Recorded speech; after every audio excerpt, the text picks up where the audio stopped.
भारतीय सेना और अन्य सभी सुरक्षा एजेंसी साथ मिलकर हमारे विरोधी की नापाक साजिश को हराने के लिए प्रतिबद्ध है।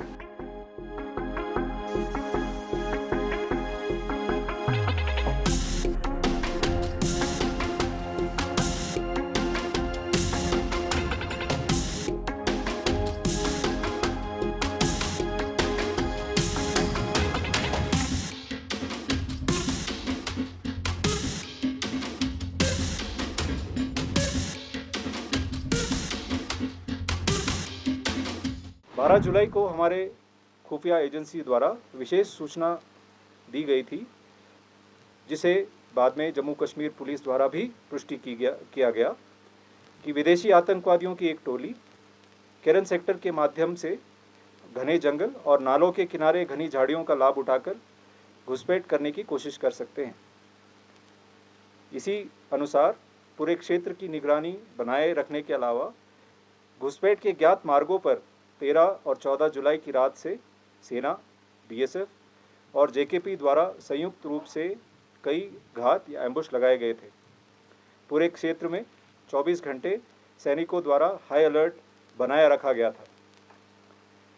14 जुलाई को लगभग 1500 बजे नियंत्रण रेखा के पार पाकिस्तानी सेना के नियंत्रण वाले क्षेत्र में 3 आतंकवादियों की गतिविधि देखी गई। कई उच्च तकनीक वाले निगरानी उपकरणों का उपयोग करके आतंकवादियों की गतिविधि पर लगातार नज़र रखी गई। घने जंगल और खराब मौसम का लाभ उठाते हुए आतंकवादी नियंत्रण रेखा के पार घुस गए और बाढ़ की ओर बढ़ने लगे। घात लगाकर उचित अवसर देख के हमला किया गया और आतंकवादियों को नियंत्रण रेखा की बाढ़ यानी कि एलसी फेंस से काफ़ी पहले ही सटीक गोलाबारी शुरू कर दी गई। आतंकवादी भारी हथियारों से लैस थे, अच्छी तरह से प्रशिक्षित थे और आधुनिक हथियारों और उपकरणों से लैस थे। इसके बाद हुई भीषण गोलाबारी में 3 विदेशी आतंकवादियों को मार गिराया गया। इसके बाद क्षेत्र की विस्तृत तलाशी के दौरान बड़ी मात्रा में युद्ध सामग्री बरामद की गई।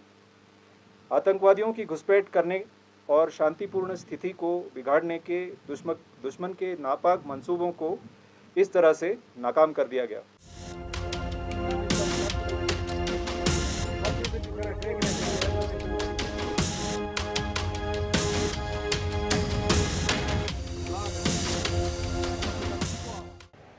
अंतिम सांसें गिन रहा है, अंतिम सांसें गिन रहा है।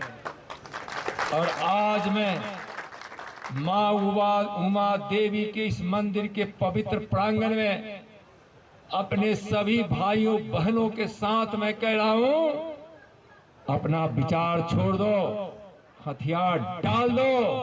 अब भारत वह भारत नहीं है, यह मोदी का भारत है। या तो तुम जहन्नुम में जाओगे या तुमको 60 फीट जमीन के नीचे अंदर भेज दिया जाएगा। तुमको क्या स्वीकार है, आज तुम वह चुन लो।